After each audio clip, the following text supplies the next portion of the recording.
5:40 na! Family Feud na! 5:40 na, Family Feud na. Pilipinas, it's time for Family Feud. Let's meet our teams. Ang Ramon Ubusan Folkloric Group. Ang Nocturnal Dance Company. Please welcome our host, ang ating kapuso, Ding Dong Dantes.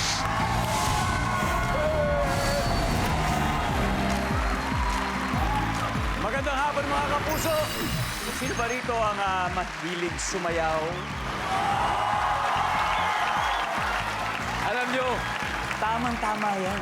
Dahil dalawang groups and dance groups ang makakasama natin ngayon dito sa pinakamasayang family game show sa buong mundo, ang Family Feud! Ang unang grupo, more than 50 years na po sila nagpo-promote ng iba't ibang cultural traditions ng Pilipinas sa pamamagitan siyempre ng sayaw. Isa po sa resident companies ng Cultural Center of the Philippines. Welcome ang Ramon Ubusan Folkloric Group or ROFG. Ang kanilang team captain, isang teacher, isa pong choreographer, costume designer at more than 3 decades na pong member ng ROFG na si Junard Jordan Cruz. Si Jordan, good afternoon po. Good afternoon. Welcome po. Sir, sino-sino po ba ang kasama niyo ngayon? Kasama ko si Melizabeth, ang dance master ng Ramon Ubusan Folkloric Group. Si Kenneth, project manager ng Ramon Ubusan Folkloric Group. And si Kuya Lyle, isa ring dance director ng Ramon Ubusan Folkloric Group. Great. Para po sa kaalaman ng lahat, ang Ramon Ubusan Folkloric Group ay itinatagpo noong 1972 ni Ginoong Ramon Ubusan. Siya po ay isa pong dancer, isa pong choreographer, stage designer, artistic director at ipinoklama po siyang National Artist for Dance noong 2006. Tama po. Sir Jordan, paano po ba maging miyembro ng inyong grupo? By invitation lang ba yun? No, it's anybody can come in dun sa dance company and train and stay as long as they want.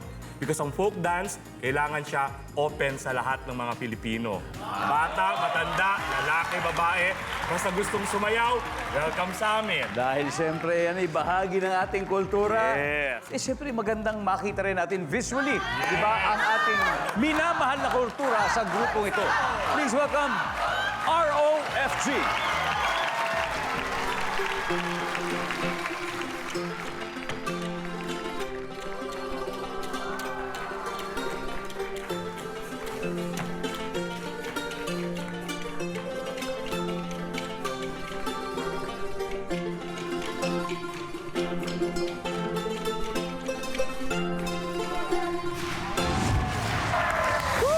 Wow! Napakainam, napakahusay. Thank you, ROFG. Ano pong tawag doon? Ang pangalan ko ng sayaw is Jota de Manila. Jota de Manila. Napakainam, napakasarap panoorin. Hindi po ba? Very refreshing. Kitang-kita po talaga kung gaano kayaman ang ating kultura pagdating sa pagsasayaw. Kaya maraming salamat, ROFG, and good luck sa inyo mamaya. Ngayon, kilalanin naman natin ang mga kalaban nila. Sila din po ay isang multi-awarded champion dance crew from Quezon City. In fact, kaka-champion lang po nila sa 2025 UDO Asia Pacific Street Dance Championship sa Thailand. Welcome, the Nocturnal Dance Company.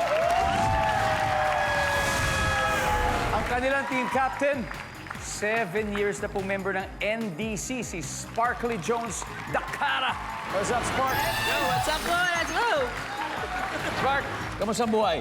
Okay naman po yung buhay. Yes. Kaya ganun lang, positive lang tayo. Yes lang ng yes. Spark, okay, sino mga kasama mong malulupit ngayon? Yun, pinapakilala ko po yung pinakaunang member ng Nocturnal Dance Company, si Kuya Ronald.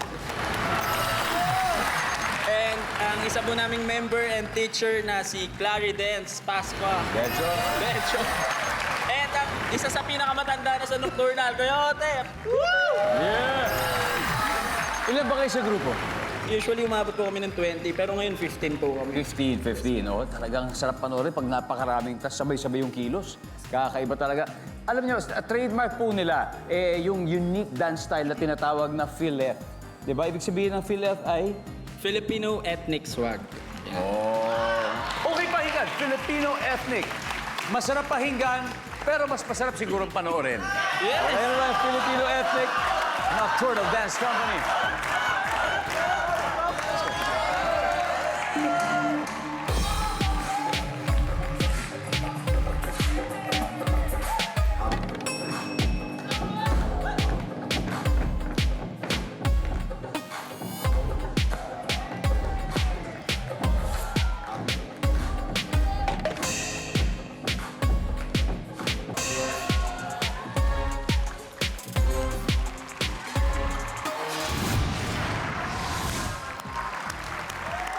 NDC! Wow! Lapet. Ano balang araw? Magpapaturo din ako. Wow, dalawa na po ang grupo. Pwede ko salihan. But anyway, bago yan, simulan na muna natin ang showdown for 200,000 pesos. Alamin na natin. Jordan, are you ready? Spark! Yes! Let's play round one. Come on.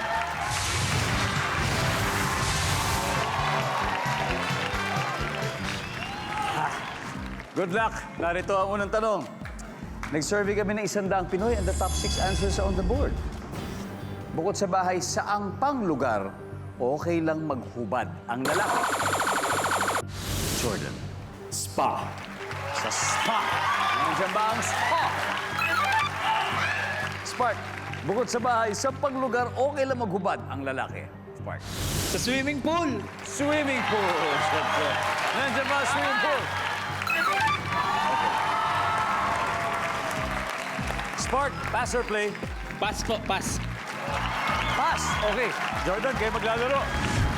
Strategy yun para makapag-isip sila. Mel? Bukod sa bahay, saan pa lugar okay lang maghubad ang lalaki? Dressing room ng department store. Yeah, fitting room. Nandiyan ba ang fitting room? Janet, saan pa lugar pwede maghubad? O okay lang maghubad ang lalaki? Sa bukid.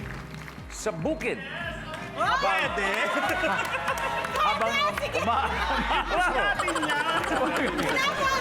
masyado mainit eh. Survey says... Live. Bukod sa bahay, sa pa lugar okay lang maghubad ng lalaki? Sa kalye. Yung mga tambay. Naiinitan sila, di ba? Survey says... Wala. NDC, usap na kayo? Sir Jordan, bukod sa bahay, saan pang lugar okay maghubad ang lalaki? Sa gym. Gym. Survey says... Mel, bukod sa bahay, saan pang lugar okay maghubad ang lalaki? Sa hotel. Sa bagay, matutulog na kasi. Papa, magpapalit ng damit. Survey says... Isa na lang, Kenneth. Bukod sa bahay at bukid, saan pang lugar okay lang maghubad ang lalaki? Sa beer house. Sa bar. Sa mga bar. Parang nag-enjoy masyado. Mag-enjoy, party. Ganun. Nandiyan ba ang bar? Wala. Oh, kuhang-kuha na ni Otep to. Bukod sa bahay, saan pang lugar okay lang maghubad ang lalaki, Otep? CR. CR ng ibang bahay. Comfort room ng ibang bahay. Bukod sa bahay, saan pa lugar okay lang maghubad ang lalaki, Denso? Sa kotse. Kotse, Ron. Sa CR, comfort room. CR, kotse, Spark. Bukod sa bahay, lugar kung saan okay lang maghubad ang lalaki. Sa CR. CR. Pero palagay ko kasama sa bahay yun eh. Yes. But we'll see. Public. Kasi may CR sa restaurant. May CR sa studio. May CR sa gasoline station. Yes. Nandiyan ba ang CR? Wala. Round 1 goes to Team ROFG. May 87 points sila. Pero hindi dapat sumuko ang Nocturnal Dance Company. Siyempre, dahil may 3 rounds pa po para makabawi. Uy, may isa na lang na hindi pa nasasagot sa board. Ibig sabihin, bibigyan natin ng pagkakataon ng ating studio audience manalo ng...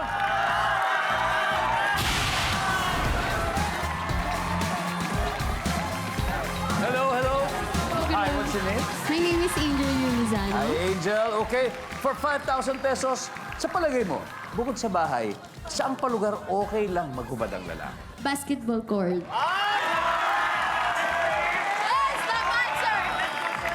Oh, yun ang tinatawag na skin, di ba? Skin or shirt. Minsan pag skin, ibig sabihin lahat kayong teammates. Kayo yung limang maglalaro walang t-shirt. Nandyan ba ang basketball court?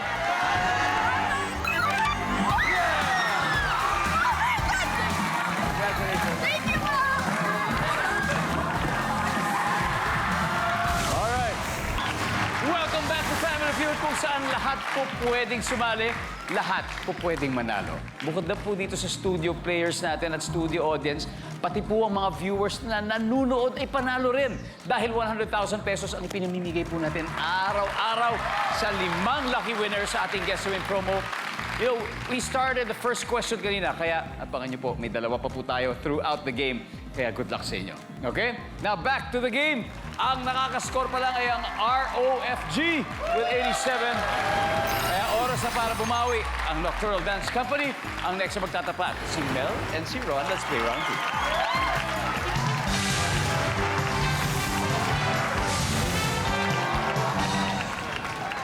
2. Yes.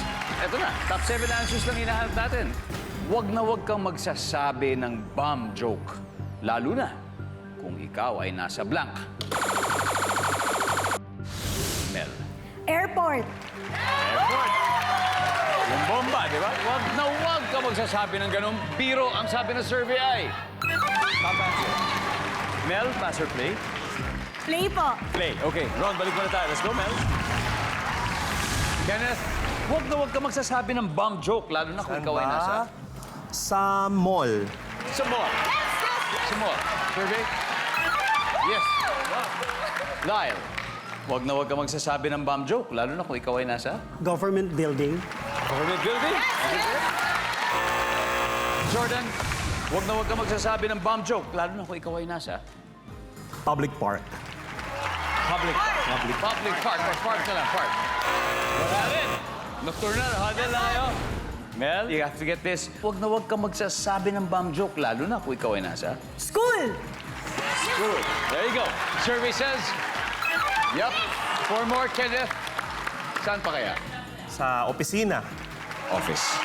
Okay. Nandiyan ba office? Pusi. Wala. Nocturnal Dance Company. 4 pa to.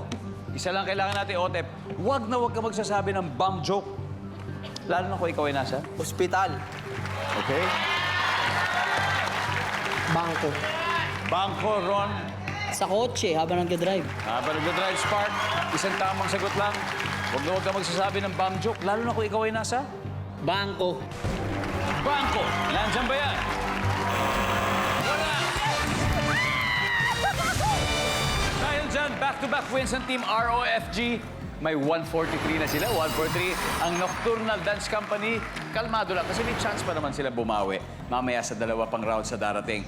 Pero bago yan, may sagot pa ulit sa board na naman na hindi pa nahuhulaan. That means may chance ulit ang lucky studio audience natin na magkaroon ng...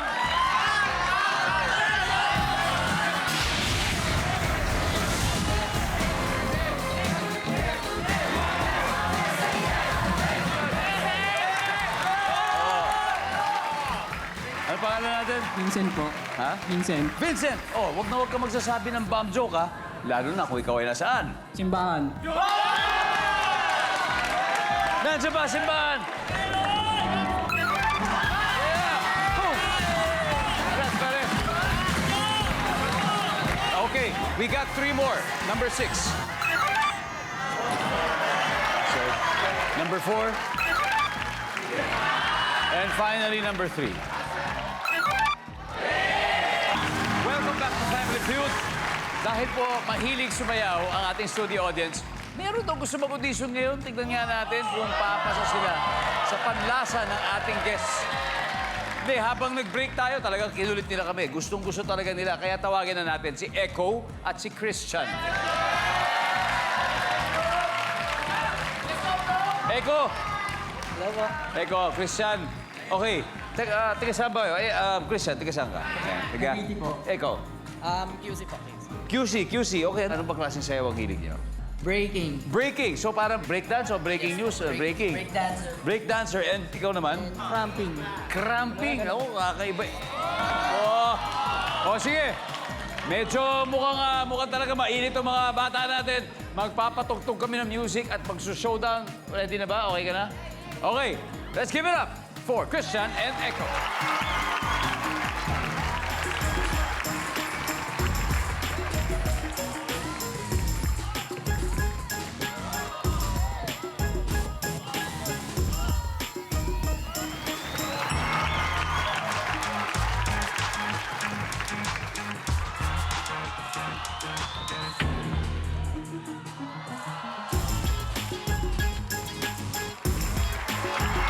Kuya Jordan, ano pasado? Pwede, kasi nilabas nila sa pamagitan ng mga galaw nila yung nararamdaman nila. Yun yung mahalaga sa pagsasayaw. Ano, Spark, pwede na ba? Pwede. Pwede na daw? Pwede na. Hindi, pero para sa akin, pwede. Galing nyo, guys. Ang galing nyo.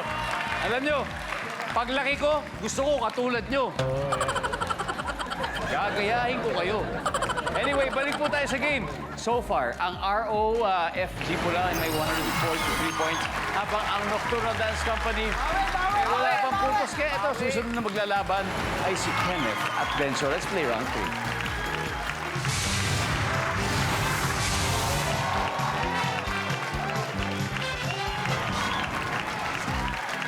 Good luck. Double points. Top 6 answers are on the board. Fill in the blank.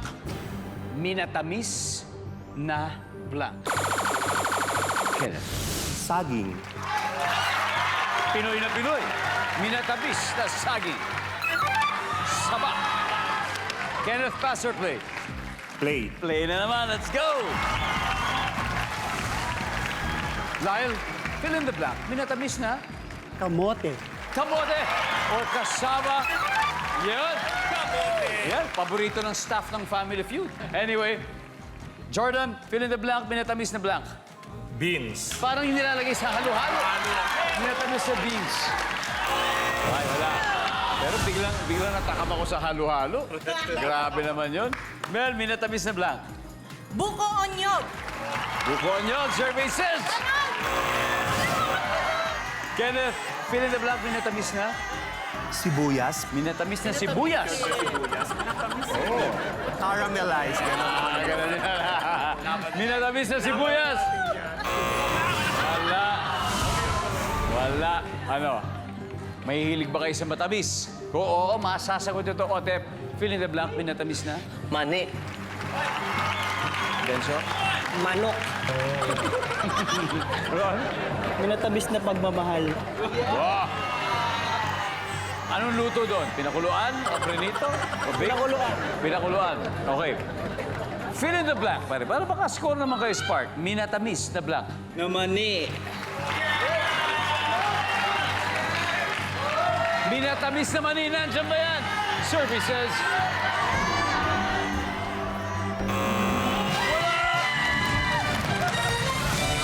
Wala na naman.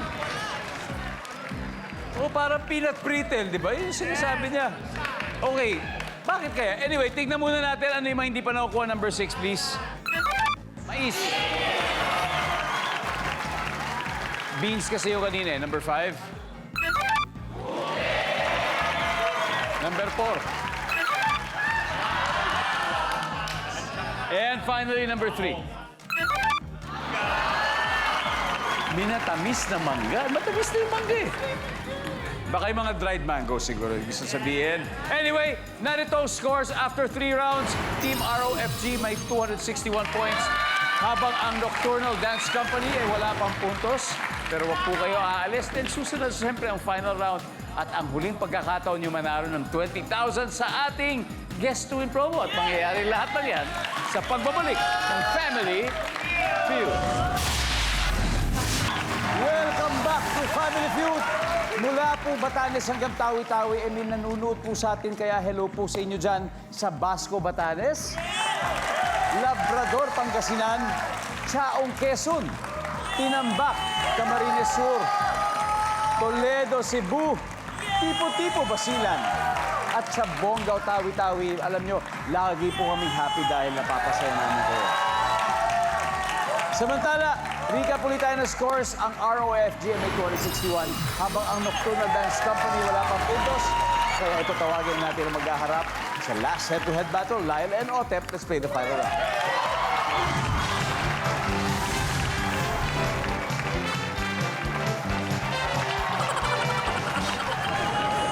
Good luck, triple points round na. Nawala ang cellphone mo. Ano ang una mong gagawin? Go! Ote, tatawagan. Tatawagan para pag mag-ring, alam mo kung nasaan. Para gawin mo yun, paano mo tatawagan? Sa anong gagamitin mo? Makikitawag. Makikitawag. Tatawagan. Services. Yan. Pero may isa pa. Mas mataas dito, Lyle. Nawala cellphone mo. Ano una mong gagawin? Hahanapin. Oo nga. Tama, nawawala. Kasi andun na po. Dahil dyan, Otep, pass or play? Play! Balik po muna tayo, balik pa. Kaya pa to. Kaya pa. Ako, eto na. No, guys. Oh, Bart. Nangyari na ba sa'yo na wala cellphone mo? Opo, palagi. Una mo ginawa nung nawala cellphone mo? Nire-report ko po yung yung number sa police, pwede yun. O i-report. Survey says? Wala. Again. Pare, nawala cellphone mo ha. Eto, ano una mong gagawin? Magtatanong sa kasama. Magtatanong sa kasama kung nakita mo ba. Nandiyan ba yan? Wala rin. Agad. Denso, sige, think again, think. O nawala cellphone mo, anong una mong gagawin, Denso? Titingnan ko kung may CCTV yung area. Hanapin mo sa CCTV. Ganun din ba? CCTV. Ganun na rin yun. Ganun na rin yun. Dapat pala Ano kaya? Una mong gagawin pag nawala cellphone? malulungkot. Malulungkot, Kenneth. Iiyak. Mel? Babalikan ng mga, dinaanan. Babalikan ang dinaanan. Isa na lang, Jordan. Nawala ang cellphone mo, ano una mong gagawin? Kapag nawala yung cellphone ko, iiyak ako. Iiyak na lang. Lalo na kung mahal na mahal mo yung cellphone, nandun lahat ng mga contacts, password, lahat. Nandyan ba ang iiyak?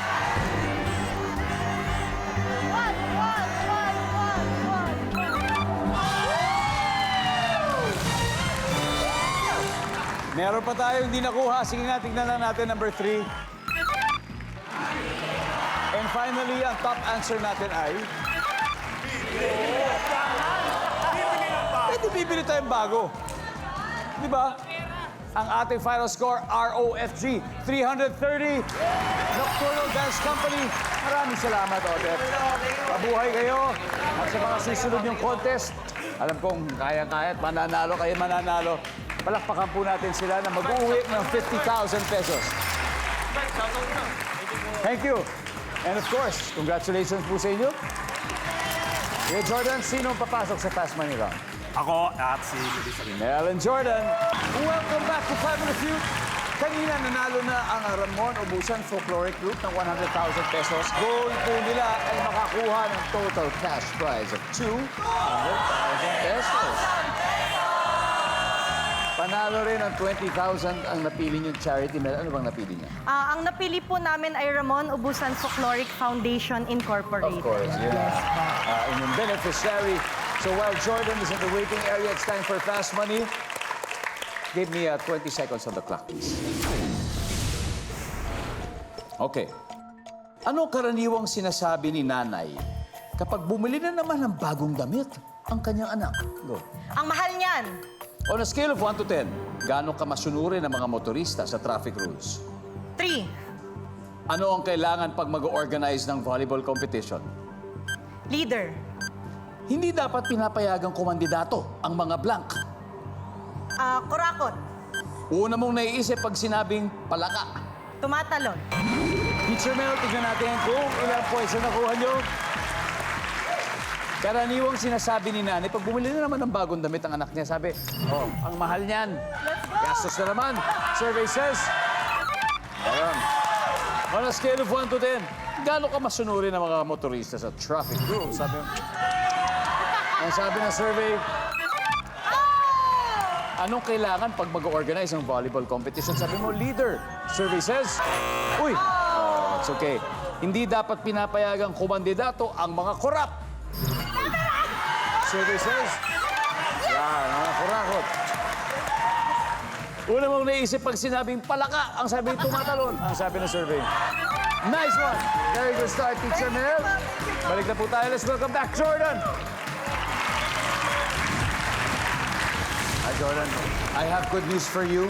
Si Teacher Mel, she got 103 points. Ibig sabihin, 97 points to reach 200 para maiuwi ang bonus for today. At this point, makikita na ng mga manonood ang sagot ni Teacher Mel. Kaya pengi po 25 seconds sa ating orasan. Ano ang karaniwang sinasabi ni nanay kapag bumili na naman ng bagong damit ang kanyang anak? Go. May bago na naman. On a scale of 1 to 10, gaano ka masunurin ng mga motorista sa traffic rules? 4. Ano ang kailangan para mag-organize ng volleyball competition? Organizer. Hindi dapat pinapayagang kumandidato ang mga blank. Hindi marunong magbasa. Una mong naiisip pag sinabing palaka. Lab specimen. Let's go! Okay, 97 lang. Ano karaniwang sinasabi ni nanay kapag bumili naman ng bagong damit ang kanyang anak? Ang sabi mo'y, may bago na naman? Ang sabi ng survey? Woo! Ang top answer, saan galing ang pera mo? Okay, tama. On a scale of 1 to 10, gaano ka masunurin ang mga motorista sa traffic rules? Sabi mo mga 4, ang sabi ng survey. Ang top answer ay 7. Anong kailangan pag mag-organize ng volleyball competition? Sabi mo yung organizer. Yes. Ang sabi ng survey. Oh.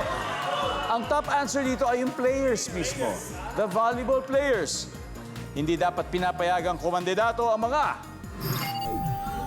di marunong Magbasa. o Literate. literate. Ang sabi ng survey dyan ay yan. Kurakot ang top answer na sagot mo, Teacher Mel. Una mong naisip pag sinabing palaka, sabi mo'y lab specimen. Yes. Ang sabi ng survey, wala. Ang top answer, kumokokak. Ganun na. Anyway, congratulations. Nanalo kayo ng 100,000 pesos. Ramon Obusan Folkloric Group. Are. At siyempre, maraming salamat din sa inyo. Congratulations. Maraming salamat, Pilipinas. Ako po si Ding Dong Dantes. Araw-araw na maghahatid ng set pa premyo. Kaya makihula at manalo dito sa Family Feud.